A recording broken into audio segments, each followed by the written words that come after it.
Yes boys, in this video I'm just going to quickly go over why I'm starting to steer away from dropshipping and actually probably recommend for you all just to start a brand from the beginning.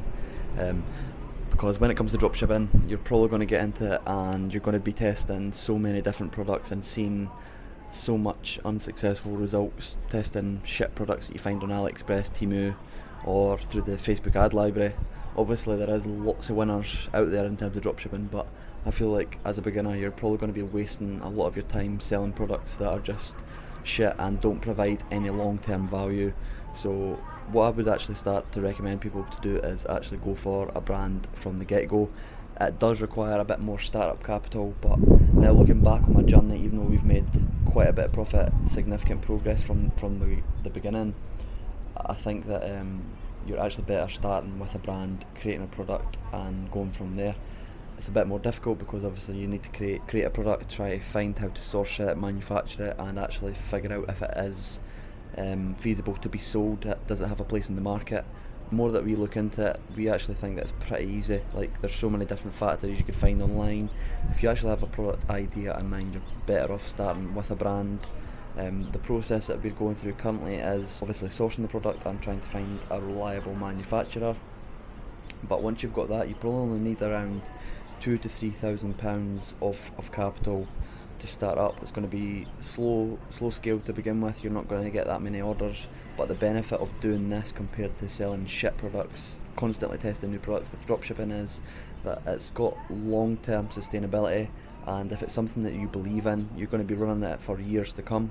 Whereas with dropshipping, as I've said many times before, you're probably just going to be running it for 6 to 12 months. If it's successful, product's going to die off and then you're going to be back at square one again, trying to find another product to sell and pumping ads and just trying to make it work rather than having a long-term vision. So for the brand that we're building, we're waiting for samples to arrive. Once the samples do arrive and we're happy with them, we're going to be launching the website, launching some test ads. We're not even planning to be profitable on our first purchases because we just want customers through the door.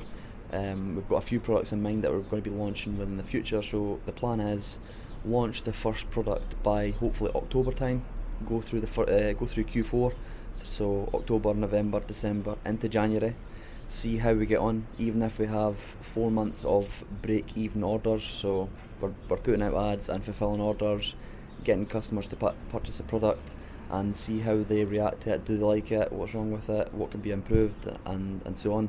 And then when we get into maybe mid next year, we're going to be launching a second product, and hopefully with the email list that we've built up over time, the second product that we launch will be even more successful because we're going to have customers who like our original product and then hopefully then buy the second product, and then we could start to become more profitable through subscriptions and repeat customers, which you don't get with dropshipping most of the time. Dropshipping products, you're going to be selling something that customers don't buy second, third, fourth, fifth time, which is another negative with dropshipping. So probably I'm going to start to recommend to all friends or people who want to get into ecom and dropshipping to steer away from that, unless that's something that you want to get into. But I don't think it's got any long-term value. It's got a good market, it's a huge market, and there's other people selling in the space. We're going to differentiate ourselves in certain ways by offering different USPs, so unique selling points, branding and angling it differently to the competitors in the space, and targeting different people. And through that, we believe that we're going to be hitting 100 to 200k months, building up our customer list and releasing relevant products over time that we're going to develop and manufacture. And we see long-term exitability in the future, so 5 years down the line we can maybe have 100k monthly recurring revenue through subscriptions, and then what we could do with that, we could go out and try and even exit the brand for multiple millions, which is the long-term goal for us, which is it's not even that hard to do, to be honest. Like, the difference between dropshipping and actually building a brand is not really, there's not really a big difference in it, but the difference is that you're building something real.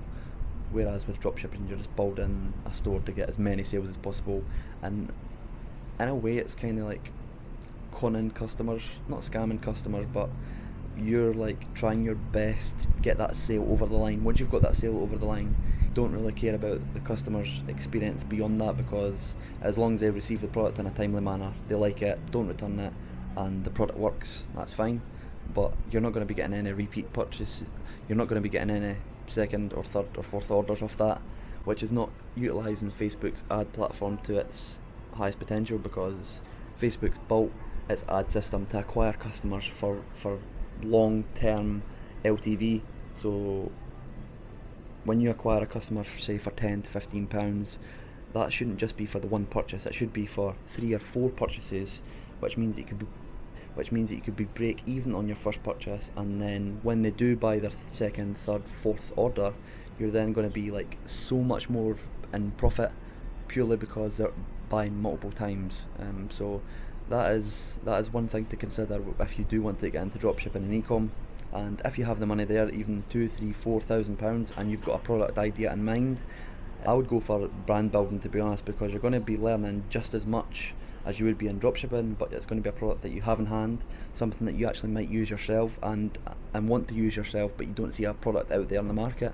So if you can create something that's not out on the market, and you can build a brand around that has a target audience, has a big market, I would 100% go for that, and that is what we're going to be doing over the next 2 to 3 years, slowly transitioning from dropshipping into the brand building. And I think also another important part of that is documenting the process and having a community around that. So obviously with the YouTube channel, I'm going to be documenting all of the information around that brand build. Obviously there's not much going on right now, it's mostly just theoretical stuff, like my thoughts on and my plans for the future. But as we go through the journey, you're going to be starting to see more tangible things that I could give you in terms of information and value, what things we've done, what things you should avoid to build ads correctly, how to build your email flows correctly, how to try and reduce cancellations on subscriptions on products, how to deal with 3PLs and going from manufacturer to your 3PL, distributing your orders, and things like that you don't really see online, because it's kind of the boring part. Most people just talk about sales, ads, and that's it. So with me documenting this on the YouTube, I think that's going to provide a little bit of insight onto how to actually build a brand, how to start from scratch, which we are essentially, and it's going to be really interesting, and I hope you all enjoy these videos as much as I do making them. Even though there's not that many people watching, I don't really care, because it's going to let me watch these videos back in the future and kind of learn from what I've said in the past and see how far we have grown from the beginning. And as soon as I get the samples, we want to launch this straight away, because it's so boring just sitting here thinking of all this, having all the ideas in my head but can't really put any into place. So hopefully I'll have the samples in over the next 6 weeks. Once we get them, I'll start to do more videos on how we're planning to distribute, as I said, go to 3PLs, manufacturers, the process in between that. And yeah, that's pretty much it. And if any of you have questions regarding what's the differences between building a brand and dropshipping, or any ecom related questions at all, please leave them in the comments, and I appreciate you all watching, guys. Cheers.